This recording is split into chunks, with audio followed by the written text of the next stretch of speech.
Alexandre Dubé. Aussi véridique et authentique que son information. Il y a eu toute une opération transparence de la part de la haute direction de Nordvolt, qui d'ailleurs a fait un long briefing, a pris le temps de répondre aux questions des journalistes, remettre certaines pendules à l'heure. Annabelle Blais, journaliste au journal. Salut Annabelle! Salut Alexandre. Il s'est écrit énormément de choses sur Nordvolt, sur est-ce qu'on a eu passe droit concernant le BAP, etc., etc. As-tu l'impression qu'avec la récente visite là, de la haute direction, là, puis qu'on a pris le temps de répondre là, en toute transparence aux questions, amenez-les vos questions, on va répondre. As-tu l'impression que là, on va un peu refaire l'image de ce projet qui a été diabolisé par plusieurs? Là? Mais ça va être difficile parce que, oui, il y a eu cette opération-là la semaine dernière. On se dit, OK, là, ça y est, ça peut être un changement de cap. On voit qu'il y a eu une volonté de transparence. Est-ce qu'on a franchi un cap? Puis là, hier, Radio-Canada nous apprenait que les fonctionnaires du ministère de l'Environnement, eux, étaient pas d'accord pour éviter à Nordvolt un BAP. Un BAP, c'est un bureau d'audience publique sur l'environnement. Donc, pour l'usine d'assemblage de batteries. Et là, c'est une nouvelle de plus. Et ce rapport-là interne des fonctionnaires du ministère de l'Environnement montrait qu'il y avait des inquiétudes pour l'impact de l'usine sur la population, sur la faune, sur les milieux humides, et que le principe de précaution devrait s'appliquer. Donc là, c'est une nouvelle tuile quand même. Et au départ, Québec, le gouvernement, voulait revoir sa réglementation et il était alors question que on soumette une usine à un BAP, un examen du BAP, quand elle a une capacité de 30 gigawattheures. Mais finalement, ce qui s'est produit, c'est que le règlement qui est adopté en juillet dernier dit que il y a pas de seuil finalement. Donc, Nordvolt échappe à un examen du BAP.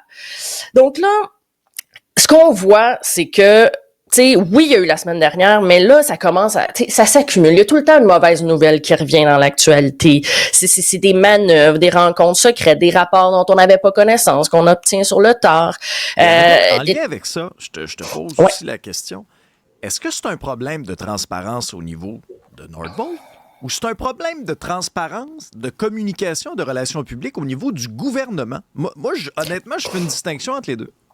Ben oui, tout à fait, parce que c'est qui ben, je veux dire, l'usine, c'est sûr qu'elle est redevable, mais c'est nos politiciens qui nous représentent, qui doivent nous donner accès aussi à ces documents-là, doivent mieux nous vendre le projet, mieux nous en parler, parce que souvent, ça a été, ils ont créé une opposition, il y a les écologistes versus les autres, mais non, ce projet-là n'a pas été assez expliqué à la population par le gouvernement. Le gouvernement, c'est sûr qu'il y a une responsabilité, et l'usine là-dessus, l'entreprise, ben, je veux dire, c'est sûr qu'elle peut demander des choses au gouvernement, mais qui prend les décisions, tu sais, ça reste que c'est les politiciens.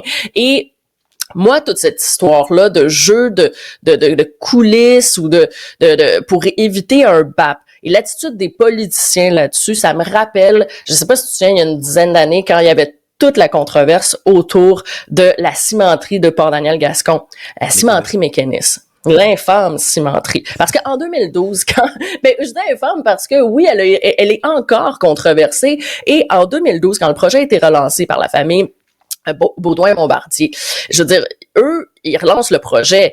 Et après, qu'est-ce qui arrive? Ben, c'est le Parti québécois qui décide de mettre de l'argent là-dedans. C'est ça qui met le projet sur les rails. Le PLQ aussi embarque. Et c'est eux, après, qui essaie de nous expliquer pourquoi il y aura pas d'examen du BAP. Parce que, et c'est là que tout s'enlise, que c'est là que c'est pas crédible et que la population a l'impression de se faire prendre pour des valises. Parce que dans l'histoire de la cimenterie, le projet, là, il datait d'un peu plus longtemps, de un mois, là, il datait de 95. Et qu'est-ce qui s'est passé en 95? C'est qu'un mois après que le projet a été déposé, il y a eu la loi qui est adoptée pour faire en sorte que des projets comme la cimenterie soient soumis à l'examen du BAP. Et là, écoute, comment le gouvernement Marois de l'époque, comment le gouvernement Couillard après, on dit « Ouais, mais là, on n'avait pas le choix, il peut pas avoir d'examen du BAP. » Ça a pas convaincu personne.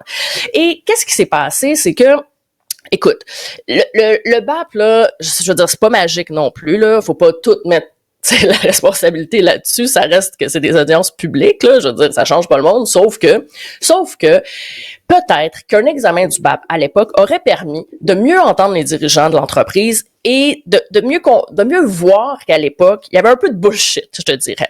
Parce que on voulait vendre l'usine de la cimenterie en disant, écoutez, ça va être une usine plus verte, elle va produire plus de ciment en utilisant moins de combustible que les autres cimenteries. Et là, on nous vantait des technologies comme la biomasse. Ok, la biomasse, c'est que tu utilises des résidus forestiers comme combustible plutôt que la coke de pétrole. Donc, c'est plus vert. Et là, à l'époque, c'est ce qu'on nous disait. Les dirigeants nous disaient ça. Mais même les politiciens, je veux dire, David Hurtel, là, quand il était ministre de l'Environnement sous Couillard, c'est ça qu'il disait. Il dit, oui, la première année, là, ça va être la coke de pétrole, mais dès la deuxième année, ça sera pas la même chose. Et la porte-parole de Cimenterie Mécanisme disait, on sera pas le plus gros pollueur au Québec. C'est faux parce qu'on va utiliser de la biomasse. Mais en interviewant les dirigeants, peut-être qu'on aurait pu questionner un peu plus, avoir le cœur net sur cet enjeu-là de la biomasse, là, qui était très révolutionnaire, mais tellement que c'est toujours pas appliqué, que ça reste à l'état d'un beau projet. Donc, ça permet aussi à la population de s'exprimer. Donc, peut-être que c'est ça qui a manqué ici. C'est ça, on peut pas tout rejeter la faute sur Nordvolt, mais le gouvernement, s'il avait autorisé un BAP, je veux dire, peut-être que ça crée un endroit pour communiquer, pour la population d'exprimer. Si le gouvernement avait autorisé un BAP, on ne l'aurait pas eu, Nordvolt. Moi, l'explication la plus transparente que j'ai eue, c'est, regarde, Nordvolt s'en allait aux États-Unis. Là, François-Philippe Champagne a pris le téléphone. Il les a convaincus dans l'optique de dire, vous voulez faire la batterie la plus verte possible? C'est au Québec que ça va se passer avec l'hydroélectricité. Ah, argument de taille. Et là, si on avait fait le BAP, on n'aurait pas eu Nordvolt. Moi, qu'on m'explique ça. Ça, on aurait dû dire ça. Jour 1, Annabelle. Jour 1, on nous explique ça, là. Oui, moi, j'ai confiance en ça. l'intelligence des Québécois. On est capable de comprendre. Et aussi, expliquez-moi comment on va faire pour faire ce projet-là dans le respect de l'environnement. On est capable de faire un projet qui respecte l'environnement sans se pencher 6 mois sur le dossier, puis après ça, avoir un rapport de 1500 pages. Ben oui, c'est ça, parce que le BAP, est-ce que c'est la panacée? C'est sûr que c'est long, c'est sûr que c'est lourd, c'est sûr que, tu sais, il y a beaucoup de choses de gens qui peuvent venir déposer des mémoires puis parler, puis des fois, on se demande, ça va où? Est-ce que c'est la solution? Peut-être pas tout le temps, mais, tu sais, si je reprends l'exemple de la cimenterie mécaniste, ça leur est collé quand même à la peau, cette histoire de cimenterie controversée. Elle est devenue le plus gros pollueur. Et Nordvolt, est-ce qu'ils vont être capables de passer par-dessus cette image négative-là qui a été créée? Ben, je pense que pour ça, la clé, c'est une très bonne communication du gouvernement. Et c'est là qu'ils sont incapables. La CAQ n'est pas capable en ce moment de bien aider Nordvolt, de bien vendre le produit, le projet aux Québécois. Actuellement. Ben oui, parce qu'à chaque fois qu'on... oui, l'enjeu de communicationnel est là. Je veux dire, le BAP, c'est une façon d'avoir un dialogue, mais il y en a d'autres. Pour ça, je dis, c'est sûr, c'est pas nécessairement une panacée, mais il y a une communication. Et quand on apprend, par exemple, sur le tard que, oui, tiens, les fonctionnaires, t'as pas d'accord. Tu sais, si d'emblée, le gouvernement avait reconnu, mis de l'avant certains rapports puis dire oui, tu sais, au final, c'est vrai, les fonctionnaires, c'est pas eux qui décident, c'est le gouvernement. Donc, pourquoi il a pas été d'accord avec ses fonctionnaires? Ça aurait dû être expliqué depuis le début. Et là, la CAQ va falloir qu'ils se rattrapent parce que, justement, si Nordvolt passe ce cap, qu'ils seront plus capables d'avoir une image positive, je veux dire, ils vont se tanner puis ils vont partir, là. Parce que, tu sais, on sera pas plus avancé. Quand tu as le ministre de l'Environnement là, qui nous vasouille une réponse, là, les dents bien serrées, puis là, qu'il faut qu'on essaye là, d'aller le chercher plutôt que de nous dire... Tu sais, dès le départ, quel est l'état de situation? Qu'est-ce qu'on va faire pour s'assurer que ce soit un projet qui respecte l'environnement? Là, on joue du hockey de rattrapage constamment, puis là, ça vient heurter, ça vient ternir, je trouve, l'image de ce projet-là, qui n'aurait pas dû subir ces critiques-là. Et là, de l'autre côté, ben là, tu as Nordvolt qui fait des briefings puis qui essaie de répondre le plus longtemps possible aux questions des journalistes pour clairer l'air un peu. Mais si ce n'était d'une communication claire de la part du ministre dès le départ, on n'en serait pas là, on n'aurait pas à vivre ça. Merci, Annabelle. Bonne journée. Allez.